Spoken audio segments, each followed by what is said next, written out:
আসসালামু আলাইকুম। সংবাদে আপনাদের সবাইকে স্বাগত জানাচ্ছি। আমি ফিরোজ তোহা। শুরুতেই আরবে কেবলস সংবাদ শিরোনাম। ইন্নালিল্লাহ, আবারও মধ্যপ্রাচ্যে তৃতীয় বিশ্বযুদ্ধ ছড়িয়ে পড়েছে। দখলদার ইসরায়েলি বাহিনীকে কোনোভাবেই ছাড় দিচ্ছে না ইরানের ইসলামী বিপ্লবী গার্ড বাহিনীর সদস্যরা। দখলদারদের মাটির সঙ্গে মিশিয়ে দিচ্ছে ইরান। আর এরই মাঝে আমাদের হাতে এসে পৌঁছেছে যুদ্ধের সর্বশেষ গুরুত্বপূর্ণ সবথেকে তাজা আপডেট সংবাদ আপনাদের জানিয়ে দিব।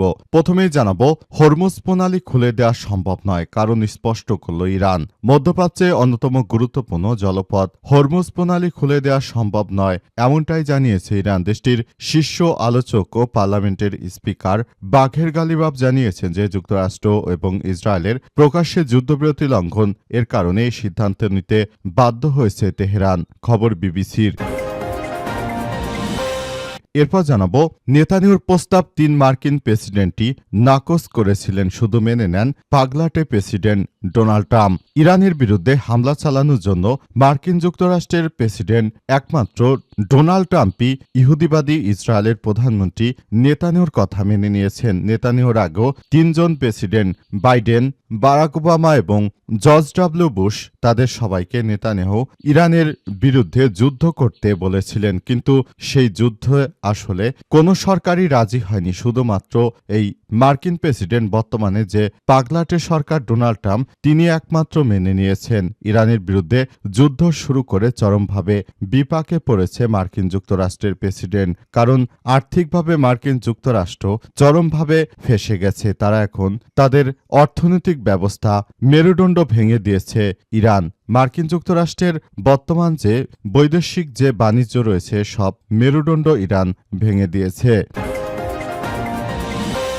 এদিকে যিশুর মূর্তি ভাঙচুর অভিযুক্ত ইসরায়েলি সেনা ৩০ দিনের কারাদণ্ড।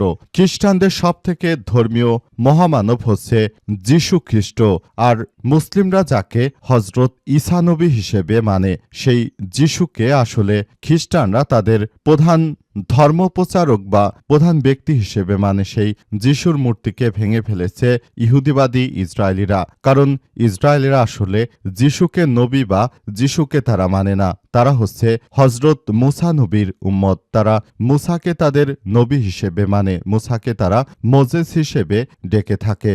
এবার যিশু খ্রিস্টের মূর্তি ভাঙার ফলে এক সেনার ৩০ দিনের কারাদণ্ড দেয়া হয়েছে। জানা গেছে যে অভিযুক্ত সেনা সদস্য খ্রিস্টানদের প্রধান ধর্মীয় ব্যক্তি ঈসার মূর্তি অর্থাৎ যিশু খ্রিস্টের মূর্তি ভেঙে ফেলার কারণে তাকে এই ৩০ দিনের সাজা দিয়েছে ইসরায়েলের প্রধানমন্ত্রী। জানাবো, কড়া নিরাপত্তায় ভারতের পশ্চিমবঙ্গে ১৫২ আসনে ভোট গ্রহণ চলছে।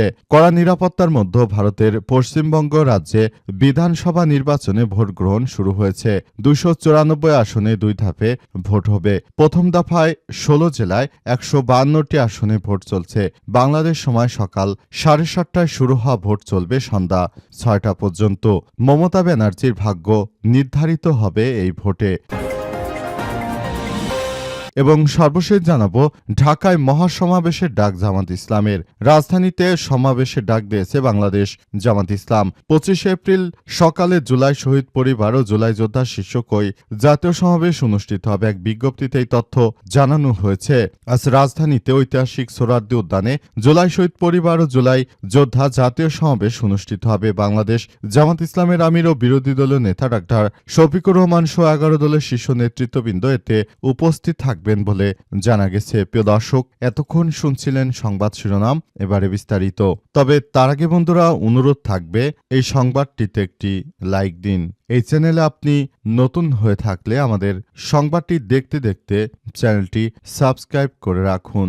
কমেন্ট করে বন্ধুরা আপনার মূল্যবান মতামত জানিয়ে দিন আপনি বিশ্বের কোন দেশ থেকে বা বাংলাদেশের কোন স্থান থেকে আমাদের সংবাদটি দেখছেন এবং শুনছেন। আর বন্ধুরা, সংবাদটি আপনার সোশ্যাল মিডিয়া ফেসবুকে শেয়ার করে বন্ধুদেরও দেখার সুযোগ করে দিন। গাজা যুদ্ধে আপনি যদি নিরীহ ফিলিস্তিনিদের ভালোবেসে থাকেন, কমেন্টে ইয়েস লিখে পুরো বিশ্বকে জানিয়ে দিন। এবারে বিস্তারিত। হরমুজ প্রণালী খুলে দেওয়া সম্ভব নয়, কারণ স্পষ্ট করল ইরান।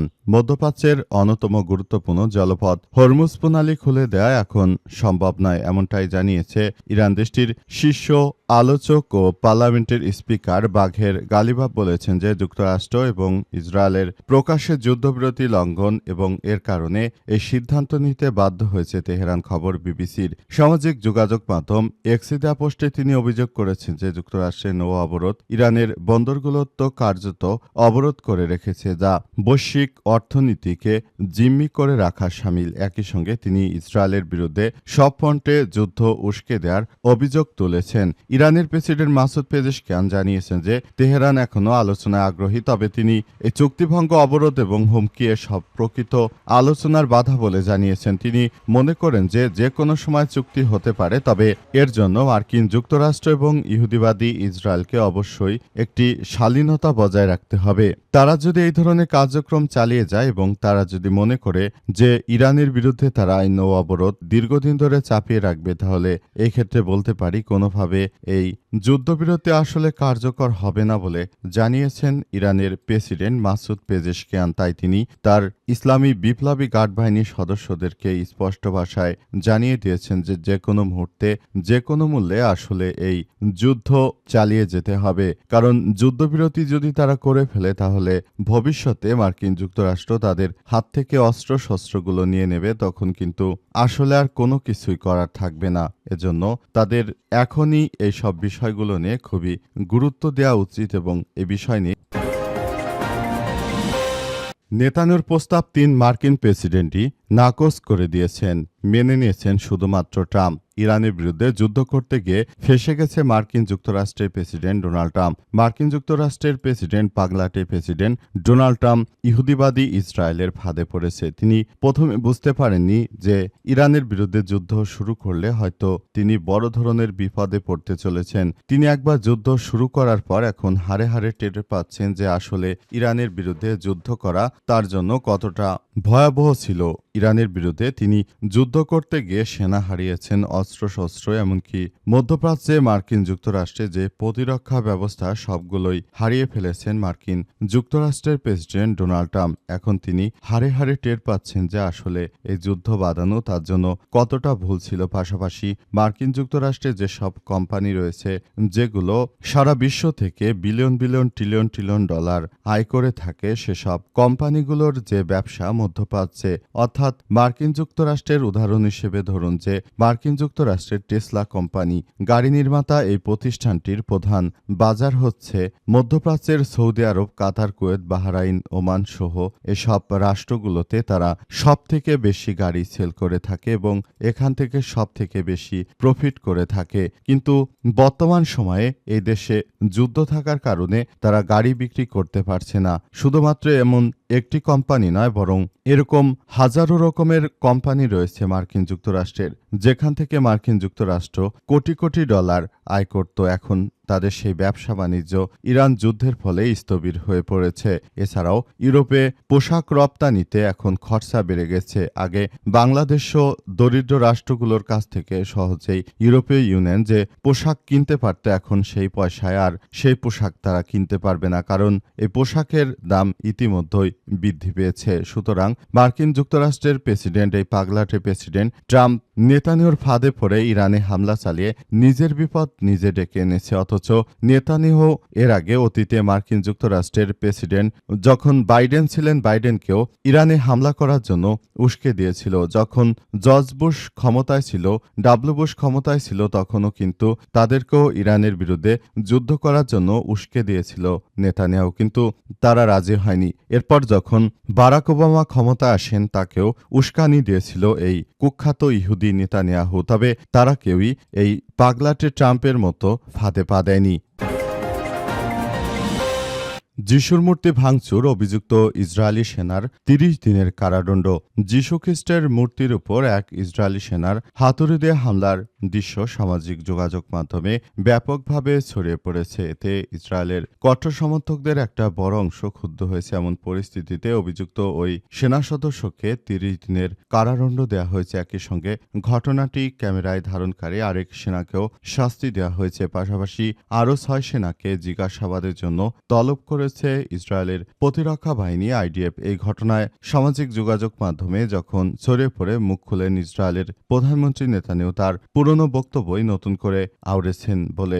ইসরায়েল সব ধর্মের প্রতি সম্মান দেখায়, যদিও তার সরকার বাস্তবে প্রায় এর উল্টা আচরণ করছে, কারণ মুসলিমদের উপরে অত্যাচার করছে এই কুখ্যাত সন্ত্রাসী। এদিকে যিশুর মূর্তির উপর হামলার ঘটনা দুই সেনাকে শাস্তি দেওয়ার ঘটনাকে ব্যতিক্রম বলে উল্লেখ করেছে বিশ্লেষকরা, কারণ সাধারণত ইসরায়েলি সেনাদের উপরে এই ধরনের বর্বর অতীতেও তারা দেখিয়েছে। এর আগেও তারা মুসলিমদের বিভিন্ন জায়গায় আক্রমণ চালিয়েছে এবং তারা পুরোপুরি সবকিছু একদম তছনছ করে দিয়েছে এই দখলদার সেনারা। তারা বর্তমানও একই পদ্ধতিতে দখলদারেরা মুসলিমদের উপর বিশেষ করে টার্গেট করে এই হামলা চালিয়ে যাচ্ছে। হামলার কারণে মূলত সবকিছু এক ধরনের তছনছ করে দিচ্ছে এই জায়নবাদীরা শুরু থেকেই তারা মুসলিমদেরকে টার্গেট করে এই ধরনের আক্রমণ অব্যাহত রেখেছে। তাদের আক্রমণের কারণে মুসলিমরা তাদের বাড়িঘর ছেড়ে পালিয়ে যেতে বাধ্য হয়েছে। পাশাপাশি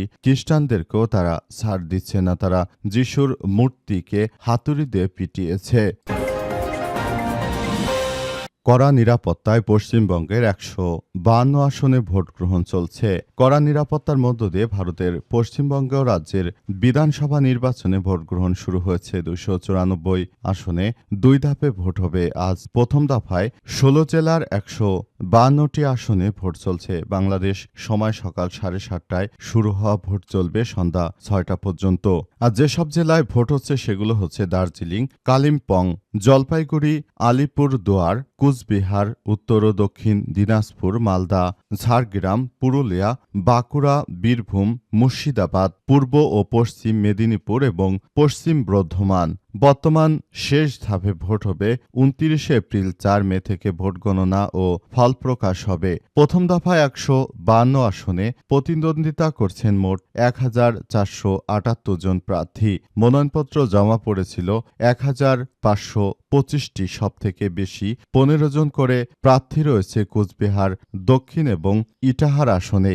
নির্বাচন শান্তিপূর্ণ অবাধ করতে পুলিশের পাশাপাশি ২,৪০৭ কোম্পানি কেন্দ্রীয় বাহিনী মোতায়েন করা হয়েছে। কেন্দ্রীয় বাহিনী অর্থাৎ ভারতের যারা বিএসএফ সদস্য রয়েছেন তাদেরকে বোঝানো হয়েছে। ওই বিএসএফ সদস্যদেরকে মোতায়েন করা হয়েছে।